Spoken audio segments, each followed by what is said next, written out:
Hey guys, it's Steven here, back with another video. 24 hours later than I promised for my match reaction video. I apologise, I wasn't very well at all yesterday. One of those things where you're just a bit run down, you're really tired, and all you can do is kind of sit on the sofa like that and not really move, and your voice is a bit deeper, and your nose doesn't start running, and you're like, I just couldn't make a video without blowing my nose every 20 seconds. I tried, but it was never going to happen. So I needed to rest up, but I feel a lot better today. Not perfect, I'm still feeling a bit weak and tired, but I'm better. And it was definitely cheered up my Manchester City's performance yesterday against Leicester. Oh God, that was good, wasn't it? That was a good game of football. Manchester City won 3-1 against Leicester in what, in my opinion, probably be our best performance of the season. We needed that performance. We needed that a lot. We needed like a hot chocolate and a mince pie at Christmas. Genuinely, it was absolutely...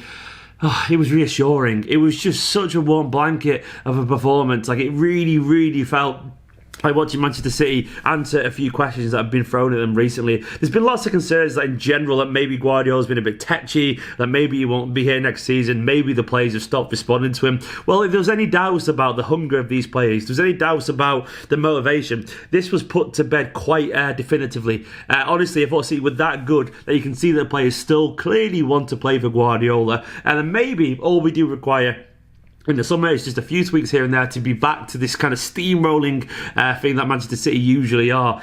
It was that big a statement for me. Genuinely that big a statement. It was that good a performance. Leicester are a very good team, a very well coached team with a very good manager and lots of very good players. And they were basically resorted yesterday just to long balls to Jamie Vardy. They could not get a grip on the ball at all in defence or in midfield. And their only really threat, and fair play to Vardy for being fantastic, was to play those balls down the channel. It did get us once, of course, and it's one of those things where it's probably going to happen in once a game, and you're not going to be able to stop it happening. You just hope that maybe the keeper can save it or Vardy will miss. And as it is, it was a wonderful touch and a wonderful finish from Vardy. Maybe Ederson could have closed it down a little bit better, but that was going to happen at least once, and it happened, and it cost us, unfortunately. But more than that, what was great about that is the reaction from the players. Before that, City were totally and utterly dominant, by far the best team, and we carried on playing in the exact same way afterwards, and we eventually got all the goals that we deserved, and we could have had more if we're being honest. This was genuinely a very, very one-sided game, and we fought and battled for that. Now, obviously, the thing that felt like it changed the most was this formation. It felt more like a 4-2-3-1. I know recently, well, the past couple of years, our success has been built around a 4-3-3 kind of thing, where we've had two false eights just to accommodate David Silva and Kevin De Bruyne, really. And that's worked really well. But as David Silva's lost his legs a little bit and Gundogan's played there, trying to play that role, it's almost like we've lost a little bit of Kevin De Bruyne's impact because we haven't had the pace to press and stuff. So we've slightly tweaked it recently. It was more of a 4-4-2 when we were pressing. But this felt like a change more to a 4-2-3-1, which we saw Guardiola do a lot at Bayern Munich in particular. And it worked. I never really thought I'd see Bernardo kind of as deep as he was at times, but him and Gundogan sitting and running basically everywhere and kind of mopping up, which basically allowed Kevin De Bruyne to have more or less of a free role. It was absolutely valuable because it basically said to Kev, you are a creative outlet there. Go and do what you can, and we've got the legs and energy behind you. And it was a masterstroke, genuinely a masterstroke. Bernardo in the middle, I don't think he was great creatively, but what he did offer is that energy to press and that tenacity that David Silva simply can't do anymore. And he's probably more diligent in that role than Foden is as well, because Foden's great and got the energy to press, but Bernardo's probably a little bit more intelligent, a little bit more wily, because he's obviously older and more experienced. And it's a perfect little kind of performance as a foil alongside Kevin De Bruyne, alongside Gundogan as well there. Gundogan, I was nervous before the game about the idea of Gundogan just being our sole defensive screen.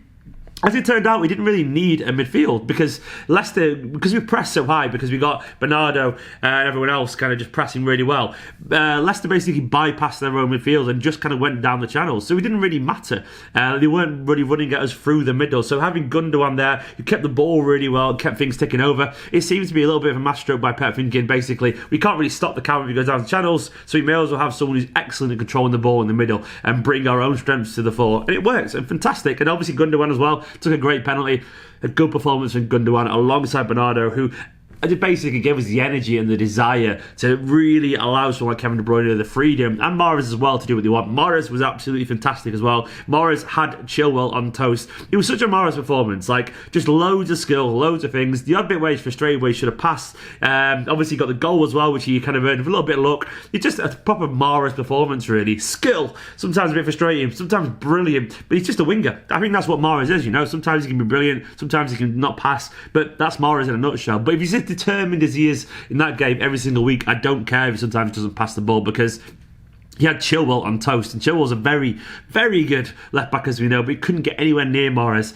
And mainly because we went down Mahrez' side as well. Sometimes when David Silva's playing, we tend to funnel everything down the left towards Raheem Sterling, because that link-up play between those two is famously quite good. But this allowed a little bit more freedom. The ball went over to Mahrez more, and Mahrez got lots of one-on-one time, which is where he comes alive, and he was absolutely excellent. Mendy, I thought, was great as well, and very good success story. One of his best performances in like ages, like years, genuinely, because he's had a long time back, and you're taking a long time to get back towards anywhere near his close level, and he's not there yet. But Guardiola did say when he was coming back, it'll take about 20 games to become himself again. I don't know, I think that's like 12 starts now or something like that. So he's basically on track, and Mahrez yesterday looked strong.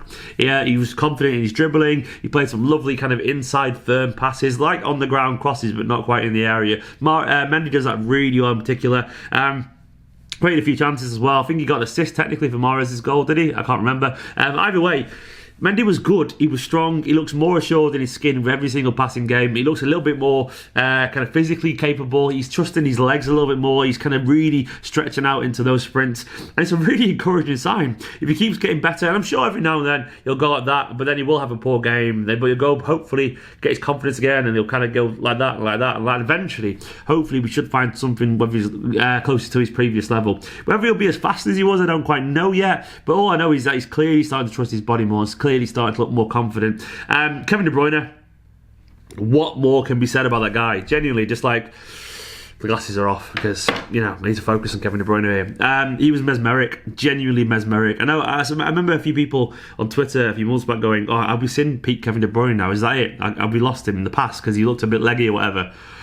Certainly not. He was absolutely fired up. He was sensational, genuinely sensational, and he's put in some huge performances recently. Like that, the way for the third goal where he rinsed Soyuncu and basically played it. Is it Soyuncu? He played it across to Gabriel Jesus. It was just, I love it when Kevin De Bruyne is in a bullish kind of dribbling mode, and he was so aggressive yesterday. He was getting the ball, he was driving past people with fierce determination, and he has this incredible criticism as well. Like most people can't match that power and pace and kind of like destructive determination with actual execution, and he can do it at pace. He can do it without even looking. He can do it instinctively. Kevin De Bruyne is generally quite a special one-off kind of player, because most people can't, just as I said, beat two people and then play a perfect cross as well. He can do that. That's what makes him so unique as a footballer, because his brain is always where it needs to be at the right moment. Even if he's just done something exhilarating to span past the player, he still knows exactly what to do and have the composure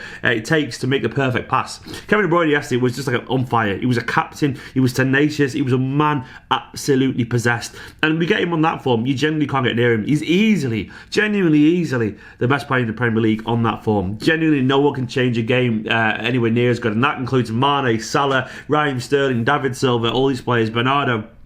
He's in a world of his own. I genuinely believe that. Even better than Van Dijk and that. I think, honestly, Pete De Bruyne is just the single most influential player in the Premier League when he's on that kind of form. He's great, and he's ours. And yesterday, it's just absolutely fantastic. Just a shame we didn't get the goal that his performance deserved, but in many ways that assist was more than enough. It was just a very good performance. Gabriel Jesus got his first home goal in God knows how long at the Etihad in the Premier League, and that was really nice to see as well. I thought he worked really hard. A really good leader's performance as number 9. It was great to see Aguero got the pitch as well for a few minutes. Gundogan, I said, was very good. Walker was solid, pretty reliable. Fernandinho couldn't get near Vardy for that goal, but there's no shame in that at all, really. I mean, hardly any centre-backs in the world could do that. Also, Mendy, I thought, was solid. Fair play to him. One moment where he kind of leapt in and looked a bit, but he was fine. He was fine against a pretty good team, and Ederson probably could have been a little quicker out. But yeah, I saw one moment, because I was watching the game at home because I was not too well, where the commentator suggested that Ederson could have given away a penalty on Harvey Barnes, which I thought was nonsense, like genuinely nonsense. Like the idea that he somehow could have got out of the way of Harvey Barnes, pelting at him full pace inside the 6-yard area. I think it was Carragher saying that, which is genuine. It was a Carragher McManaman, one or two. Nonsense. It's never a million years is that a penalty. But anyway, overall, I was really happy with that performance. As I said, it was a statement. Manchester City probably won't win the Premier League this season. I think we all know that. But if we keep seeing performances like that, it'll give us at least reassurance that Guardiola will stay around next season and City will continue to improve. We're not far off being as indomitable as we were. We generally just need to show that kind of desire and that determination every single week. And it was great to see that the players clearly are still very responsive to Guardiola, because this team could do incredible things next year. Liverpool are great, but they're not infallible at all. And hopefully we can show them next season that we can be the best team in the country yet again. In my humble opinion, we still are, but that's, you know, a debate for another day. Guys, let me know what you thought of it. Sorry once again for the delay for the video. I'm still not 100%. I'm still a bit sniffing. I can't wait to blow my nose as soon as this camera goes off.